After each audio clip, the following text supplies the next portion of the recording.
Matt, ever since you talked about kind of being sick and tired of playing the way you guys had at home up to that point after that Louisville game, you guys have gone on a nice run here.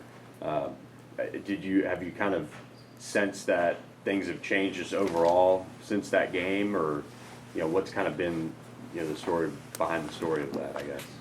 I feel like we just didn't get too high or too low, and we're an older group, so a lot of us get the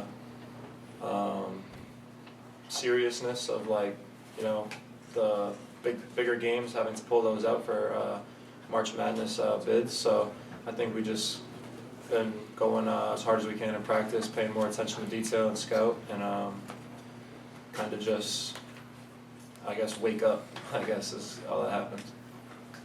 Matt, when you find out that Cement can't go tonight, do you take it upon yourself to maybe get even more involved in terms of rebounding, play a more physical game? How does that impact your approach going into tonight? It hurts not to have him because he is a big presence down there on both sides. But we still have other bigs like Jarrell, Johan, Keon. So I kind of just go about it the same way. I just try to get in there as much as possible. Just sometimes, it falls in my hand when the 7-2 guy's not on the court. Chuck, just what were you feeling tonight? 20 points, get free throw line, and everything goes well. I mean, just what were you feeling overall?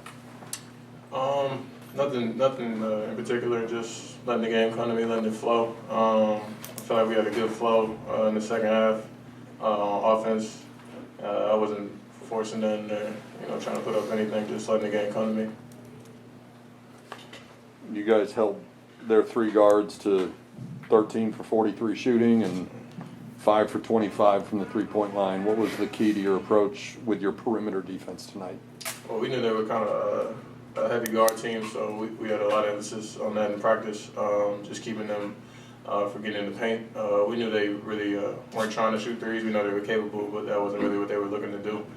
And I think we just had great attention to the scout and executed the way we wanted to.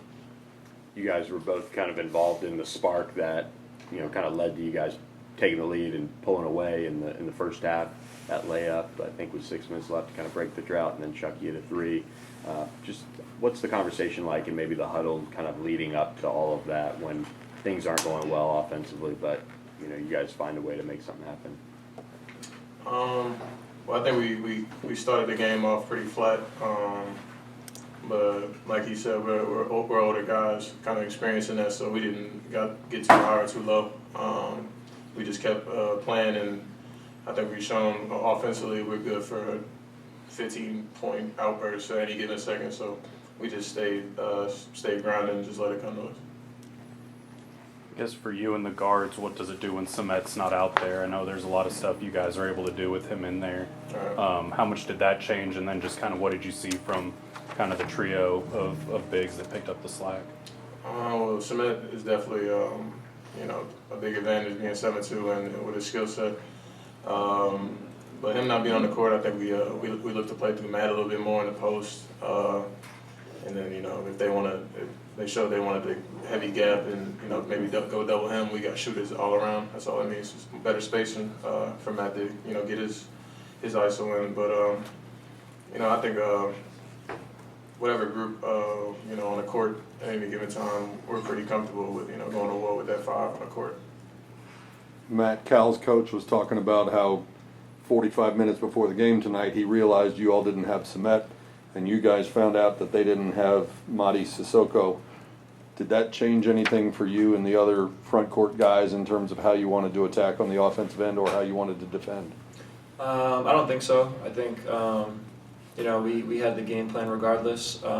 It does help when they don't have their starting center in there, but I think at the end of the day we have our plays that we were prepared to do with him in there. So without him in there, we didn't think that it probably work even better. So. Matt, you've recorded your 6th double-double this season. Do you feel more as if teams are building a game plan around you as you did in previous years? I think sometimes when we get the switch maybe on smaller guards, but I don't know. We got a lot of guys on our team. I think you can't really game plan for one guy. I mean, if you game plan for one guy, I think it's shown that anybody can go off. So I mean, if you want to focus all the attention on one or double on one, we got 3 guards that can go for 20 at any given night, and in spurts like that. And we got forwards that can know the rotations and can dominate in the post at any given night. So I don't think other than maybe they don't want to force the switch, I don't think you can really do that with our team. Coach Enfield was talking about how you guys have played a lot of very tough games recently with North Carolina State and the 2 Virginia games. How much of that toughness is simply the maturity that you guys talked about as being a veteran team, or is it a matter of just coming together with 10 new guys finally getting to know each other and gel, or what do you attribute that toughness to that's carried you through some of these recent close games? I just said that's just what comes with the conference, the ACC. Every game you got to be ready. But I think we've grown through that stretch. Obviously, we had some defeats through that, but I think as a team we've kind of matured, and now we feel pretty battle tested. That there's not much we haven't seen at this point in the season. So